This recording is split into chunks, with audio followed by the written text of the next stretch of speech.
మాకు పోటీగా భారత్ను ఎదగనివ్వం, చైనా విషయంలో చేసిన పొరపాట్లను చేయం, భారతదేశ అభివృద్ధిని ఎవరు ఆపలేరు అంటూ జయశంకర్ మాట్లాడుతూ అమెరికా వ్యాఖ్యలు విచిత్రంగా ఉన్నాయంటూ చైనా చెప్తోంది.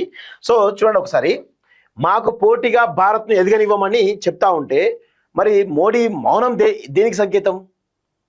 ఎంత ఘోరమో చూడండి. మోడీ ఈ సమయంలో పాకిస్తాన్ మీద ఎగిరినట్టు మరి అమెరికా మీద ఎందుకు ఎగరలేకపోతున్నాడు? చూడండి, మాకు పోటీగా భారత్ ఎదగనివ్వం, చైనా విషయంలో చేసిన పొరపాట్లు మళ్ళీ చేయమంటూ చెప్తున్నాడు. రైజినా డైలాగ్ సందర్భంగా లాండో జయశంకర్ చర్చలు. అమెరికాకు వాణిజ్య పోటీదారుగా భారత్ ను ఎదగనివ్వబోమని ఆ దేశ విదేశాంగ ఉప మంత్రి క్రిస్టోఫర్ లాండో అన్నారు. సో 20 ఏళ్ల క్రితం చైనా విషయంలో చేసిన పొరపాట్లు మళ్ళీ చేయబోమని తెలిపారు. వార్షిక ప్రాంతీయ రాజకీయ చర్చా వేదిక రైజినా డైలాగ్ 2026 ఆయన మాట్లాడారు. అమెరికా స్వచ్ఛంద సంస్థ కాదు, భారత్ ఒక విషయం అర్థం చేసుకోవాలి. 20 ఏళ్ల క్రితం చైనా విషయంలో చేసిన పొరపాట్లు మళ్ళీ చేసి అంతర్జాతీయ వాణిజ్యంలో భారత్ మాకు పోటీగా ఎదిగే అవకాశం ఇవ్వబోం. నాడు చైనాకు మా మార్కెట్లు స్వేచ్ఛగా వాడుకునే అవకాశం ఇచ్చినందుకే నేడు అది మాకు పోటీదారుగా మారింది. మేము ఏం చేసినా మా ప్రజల కోసమే చేస్తాం, ఎందుకంటే అంతిమంగా మేము అమెరికా ప్రజలకు జవాబుదారీగా ఉండాలి, భారత ప్రభుత్వం భారత ప్రజలకు జవాబుదారీగా ఉన్నట్టుగానే అని పేర్కొన్నారు. క్రిస్టోఫర్ వ్యాఖ్యలకు అదే వేదికపై నుంచి భారత విదేశాంగ మంత్రి జయశంకర్ కౌంటర్ ఇచ్చారు. భారత ప్రగతిని ఎవరు ఆపలేరు, ఎవరో చేసే పొరపాట్లపై మన దేశ అభివృద్ధి ఆధారపడి లేదు, భారతదేశ అభివృద్ధి భారత్ చేతిలోనే ఉంది. సో అని జయశంకర్ చెప్తున్నాడు. 100% కరెక్టే. కానీ మోడీ ట్రంప్ చేతిలో కీలు బొమ్మగా మారిండు. సుంకాలు ఇంత పెద్ద వేస్తుంటే మన దేశం నుంచి ఎగుమతి చేసేటువంటి వాటిపైనేమో సుంకాలు ఇస్తారు, వాళ్ళ దేశం దిగుమతి చేసుకున్న వాటిపైన సుంకాలు లేవు. సో ఎంత దారుణంగా ఉందో ఒక్కసారి అర్థం చేసుకోండి. సో 100% ట్రంప్ చేతిలో మోడీ కీలు బొమ్మగా తయారైండు అనేది గుర్తుపెట్టుకోవాలి. ఇది 100% కరెక్ట్, నో డౌట్ అలా. మరి ఇప్పుడు ఇంత పెద్ద ఎత్తున వీళ్ళు మాకు పోటీగా భారత్ను ఎదగనివ్వమని చెప్పేసి అమెరికా సంబంధించినటువంటి కీలక వ్యక్తులు ఎవరైతే చేశారో, మరి జయశంకర్ కాదు, డైరెక్ట్ మోడీయే ట్రంప్ మీద కామెంట్ చేయాలి. చేస్తే అప్పుడు తెలుస్తుంది. మీరు పాకిస్తాన్ మీద లేకపోతే వాళ్ళ మీద చేసినట్టు కాదు, అమెరికా మీద చేయండి.